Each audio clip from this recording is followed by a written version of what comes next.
नमस्कार दोस्तों। कक्षा 10 साइंस के तीसरे अध्याय के प्रश्नों की बातचीत चल रही थी। देखिए अगला प्रश्न है प्रश्न संख्या 21। अपर रूप किसे कहते हैं? एक ही तत्व के भिन्न भिन्न रूप जिनके गुणों में भिन्नता होती है उन्हें अपर रूप कहते हैं। जैसे हीरा, ग्रेफाइट, इसके अलावा फुलरेन कार्बन के अपर रूप है। प्रश्न संख्या 22 देखिए, सबसे कठोर प्राकृतिक पदार्थ कौन सा होता है? तो हीरा है वो सबसे कठोर प्राकृतिक पदार्थ है। प्रश्न संख्या 23 देखिए, धातुएं तनु अम्लों से क्रिया करके क्या बनाती है? तो धातु तनु अम्लों से क्रिया करके लवण और हाइड्रोजन गैस बनाती है। धातु प्लस तनु अम्ल मिलकर के किसका लवण करेंगे? लवण का, और हाइड्रोजन गैस यहाँ पर निकलती है। ऐसी कौन सी धातुएं हैं? मैग्नीशियम, एल्यूमिनियम, जिंक और आयरन। ये तनु अम्ल से क्रिया करके लवण और हाइड्रोजन गैस उत्पन्न करते हैं। प्रश्न संख्या 24 देखिए, अम्लराज एक्वारेजिया का संगठन क्या है? तो अम्लराज है वो सांद्र HNO3 और सांद्र HCl का 1:3 के अनुपात में मिश्रण है। काफ़ी बार एग्जाम में पूछा जाता है कि अम्लराज का संगठन क्या होता है। तो HNO3 और HCl का 1:3 में मिश्रण होता है। प्रश्न संख्या 25 की बात करें, निस्तापन किसे कहते हैं? तो कार्बोनेट अयस्क को सीमित वायु में अधिक ताप पर गर्म करने पर यह ऑक्साइड में परिवर्तित हो जाता है। इस प्रक्रिया को क्या कहते हैं? निस्तापन कहते हैं। प्रश्न संख्या 26 है, आयनिक यौगिक ठोस अवस्था में विद्युत का चालन नहीं करते हैं, क्यों? ठोस अवस्था में दृढ़ संरचना के कारण आयनों की गति संभव नहीं होती है, और आयनों की गति संभव नहीं होती है तो विद्युत का चालन भी नहीं होता है। प्रश्न संख्या 27 देखिए, अभिक्रियाशीलता के आधार पर धातुओं को कौन से भागों में विभाजित किया जाता है?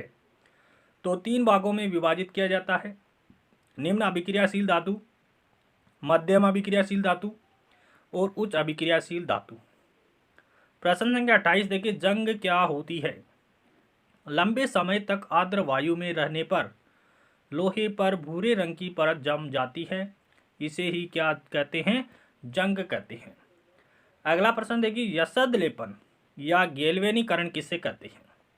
तो लोहे एवं इस्पात को जंग से सुरक्षित रखने के लिए उन पर जिंक की परत चढ़ाई जाती है।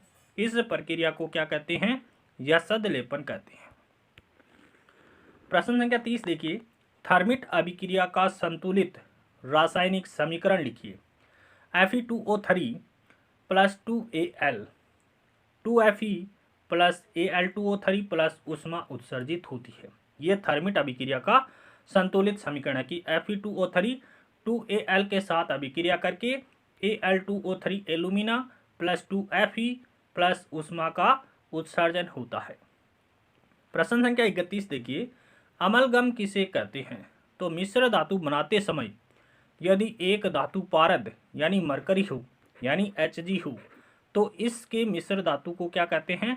अमलगम कहते हैं। एक बात ध्यान में रखनी है कि ये आयरन के साथ अमलगम का निर्माण नहीं करता है। प्रश्न संख्या 32 देखिए, उत्कृष्ट गैसों की क्रियाशीलता बहुत कम होती है, क्यों? तो उत्कृष्ट गैसों का संयोजकता कोष या बाह्यतम कोष है वो पूर्ण होने के कारण इनकी क्रियाशीलता है वो बहुत कम होती है।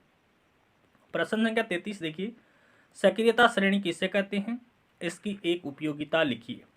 तो सक्रियता श्रेणी धातुओं की क्रियाशीलता को अवरोही क्रम में व्यवस्थित करने पर जो सूची प्राप्त होती है उसे ही क्या कहते हैं? सक्रियता श्रेणी कहते हैं।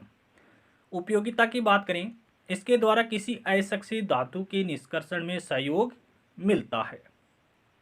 प्रश्न संख्या 34, कौन सी धातुओं को विद्युत अपघटनी परिष्करण विधि द्वारा शुद्ध रूप में प्राप्त किया जा सकता है? कॉपर है, जिंक है, टिन है, निकल, सिल्वर, गोल्ड यानी सोना। इनको विद्युत अपघटनी परिष्करण विधि के द्वारा शुद्ध रूप में प्राप्त किया जा सकता है। प्रश्न संख्या 35 की बात करें, एनोड पंख किसे कहते हैं? जब धातुओं को विद्युत अपघटनी परिष्करण विधि द्वारा शुद्ध रूप में प्राप्त करते हैं तो अविलेय अशुद्धियां एनोड तली पर निक्षेपित हो जाती है, इसे ही क्या कहते हैं? एनोड पंख कहते हैं।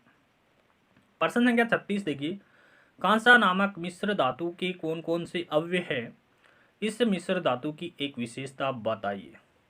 तो कांसा है वो तांबा, कॉपर एवं टिन की मिश्र धातु है। कांसा है वो कॉपर और टिन की मिश्र धातु है और इसकी एक विशेषता क्या है कि कांसा है वो विद्युत का सुचालक है।